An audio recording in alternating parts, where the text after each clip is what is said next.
Hi, second graders. It's wonderful to have a chance to talk to you today.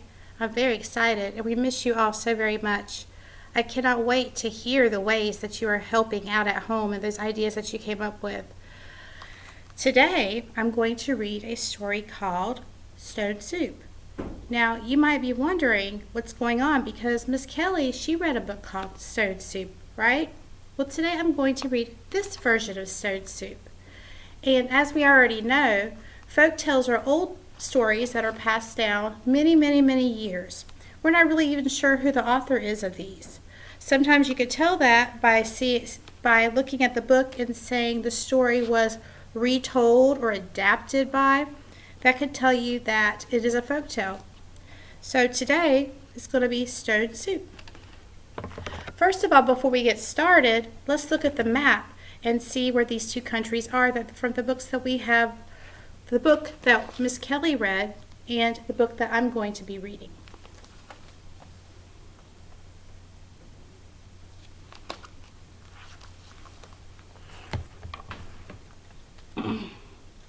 Let me get the lights really quick.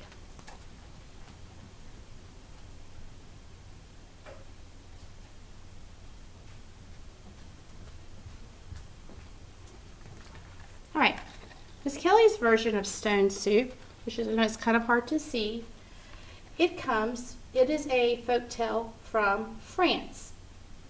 Okay, let me move you up a little closer so you can see. And France is right here, okay?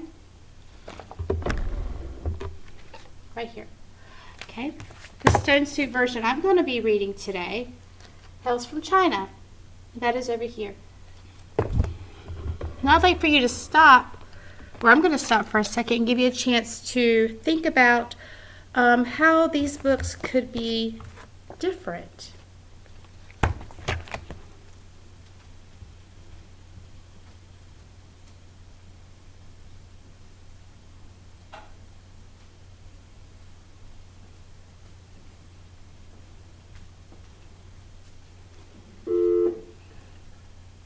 Miss Phillips, come to my office, please. So guys, what did you come up with? Well, one thing I do know is that a lot of customs and traditions influence the way that stories are told. Like from China, there may be some elements of some things, some customs and traditions that they do there. In Stone Soup, someone's name was Francoise. That is a French name. And also, there's a lot of elements that you guys probably remember from this book that is in Stone Soup. Okay? Before we get started reading Stone Soup, I would like to familiarize you guys with some vocabulary that you may encounter that we're going to read in the book.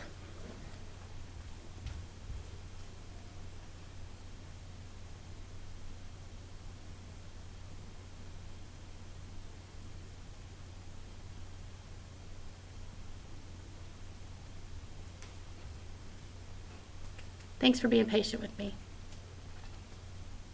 First of all, we have the word monk. And that is a man who has devoted his life to a religion. Next we have scholar. And some of you may have had some of these words with your vocabulary or come along them in books that you read. A scholar is a person that has a lot of knowledge about a lot of subjects. And also I have curiosity. That is a strange object or event that causes interest. Kind of like things that make you go, very interesting. So let's get started with the book, Stone Soup by John J. Moth.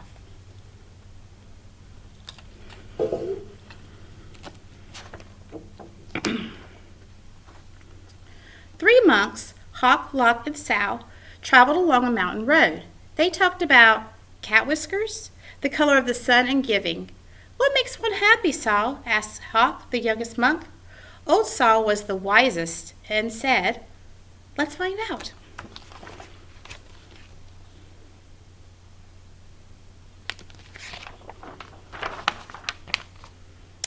The sound of a bell brought their gaze to the rooftops of a village below.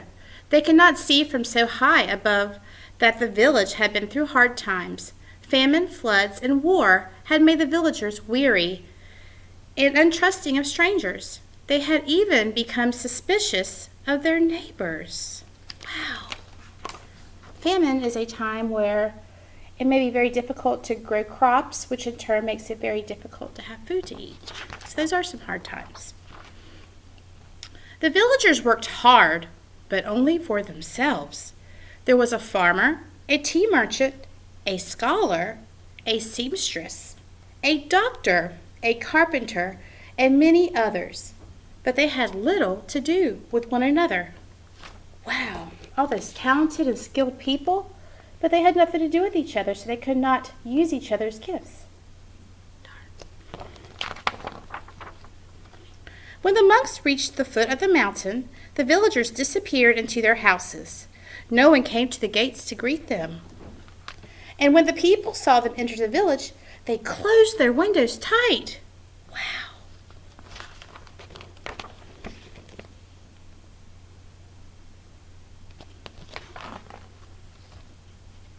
The monks knocked on the door of the first house. There was no answer, and the house went dark. They knocked on the second door, and the same thing happened. It happened again and again, from one house to the next. These people do not know happiness, Sal. They all agreed. But today, said Sal, his face bright as the moon, we will show them how to make stone soup. His face was as bright as the moon. Can you imagine what that looked like?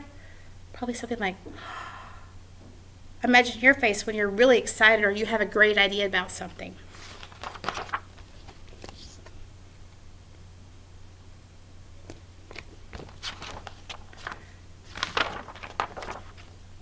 The little girl helped the monks look around the courtyard until they found just the right ones. I skipped a page, I'm sorry.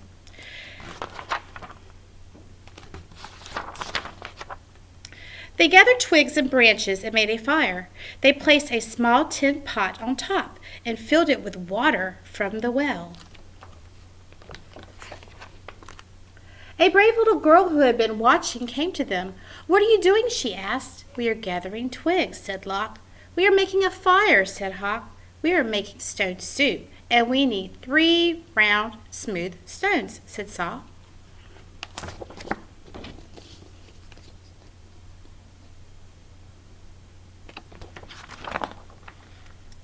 The little girl helped the monks look around the courtyard until they found just the right ones. Then they put them in the water to cook. "These stones will make excellent soup," said Saw. "But this very small pot won't make much, I'm afraid." "My mother has a bigger pot," said the little girl. Oh, how helpful. She's wanting to share, and I think they're really liking it, and it's really going well so far. The little girl ran home.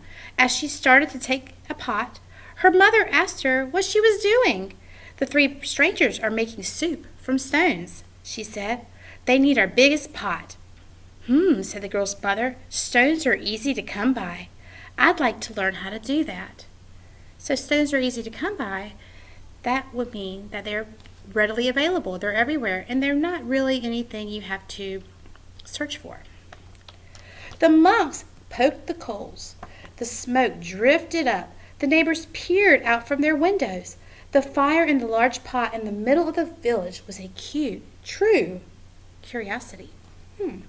One by one, the people of the village came out to see what this stone soup was. Look at them looking out their windows. They're like, what's going on out there?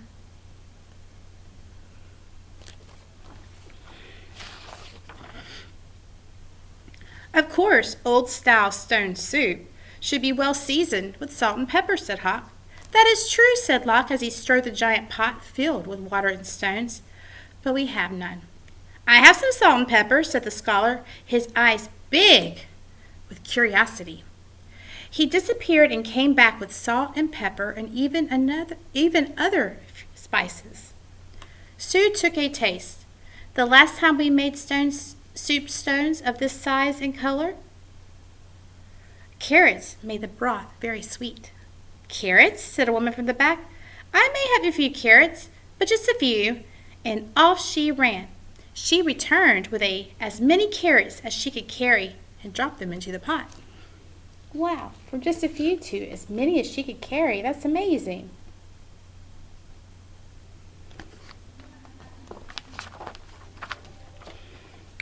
Do you think it would be better with onions? Asked Hawk.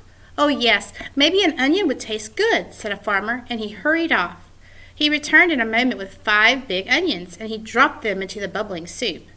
Now that's a fine soup, he said. The villagers all nodded their heads, as the smell was very agreeable, meaning it was A-OK. But if only we had some mushrooms, said Sal, rubbing his chin. Several villagers licked their lips. A few dashed away and returned with fresh mushrooms, noodles, pea pods, and cabbages.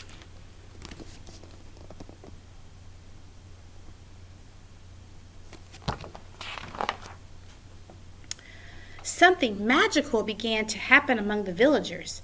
As each person opened their heart to give, the next person gave even more. As this happened, the soup grew richer and smelled more delicious. I imagine the emperor would suggest we add dumplings, said one villager, and bean curd, said another. What about cloud ear and mung beans and yams, cried some others, and taro root and winter melon and baby corn, cried the other villagers. Garlic, ginger root, soy sauce, lily buds. I have some. The people cried out, and off they ran, returning with all they could carry. The monks stirred, and the pot bubbled. How good it smelled! How good it would taste! How giving the villagers had become!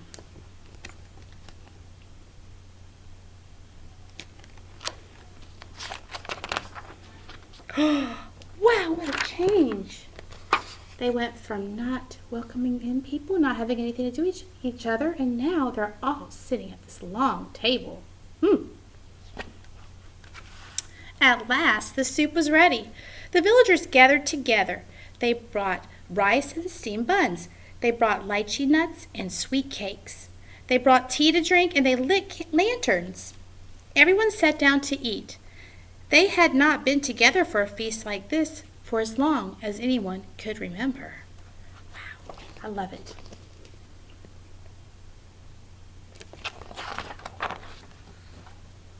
After the banquet, they told stories, sang songs, and celebrated long into the night. Then they unlocked their doors and took the monks into their homes and gave them a very comfortable place to sleep.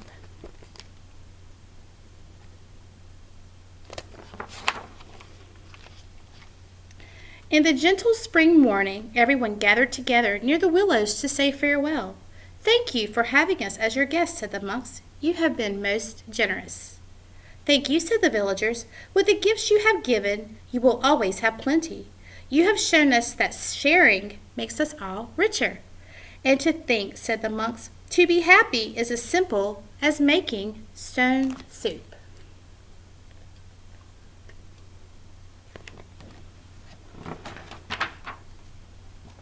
The end. And that is the story. Stone Soup by John J. Muth. Great, huh? I love this story. It's one of my favorites. So today we're going to talk about comparing and contrasting these two stories. And this is something we have done before. We're going to use a Venn diagram, and I'm going to show you. Give me one moment.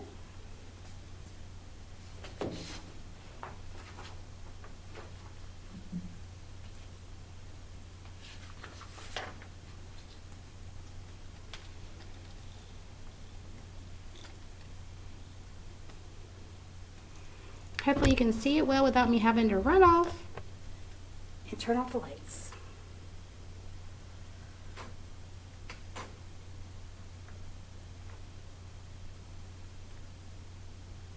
I think I will turn them off. 1 second.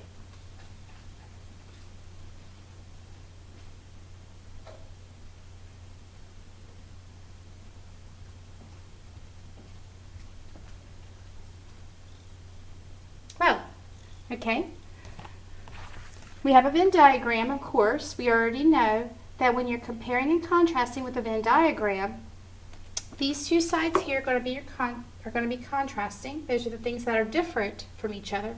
And in the middle is going to be what is the same. So I have up here a little black and white version of the book. And over here, I have a version of the Stone Soup book that I read today. So on your paper that you have in your packet, you're going to try to list at least 4 things that they have in common, or comparing them and contrasting them. At least 4 in each, please. So can you think of something right now that they have in common? I'll give you a second to think about that.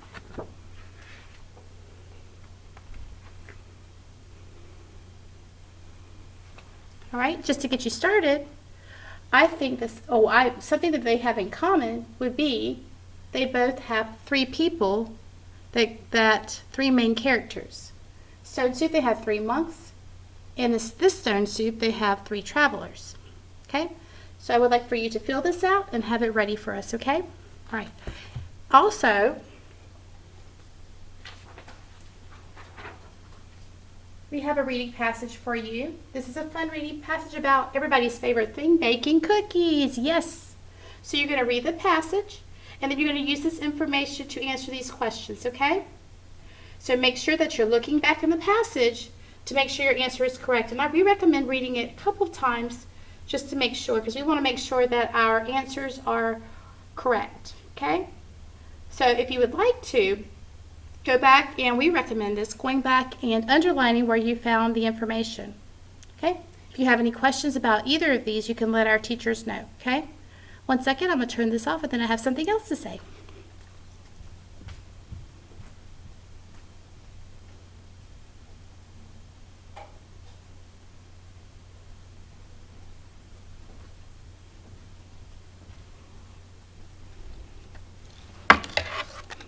In your packet from last week, you had some work to do with central message. And if you recall, that's a big idea you can learn from reading and thinking. What do you think the central message of Stone Soup is?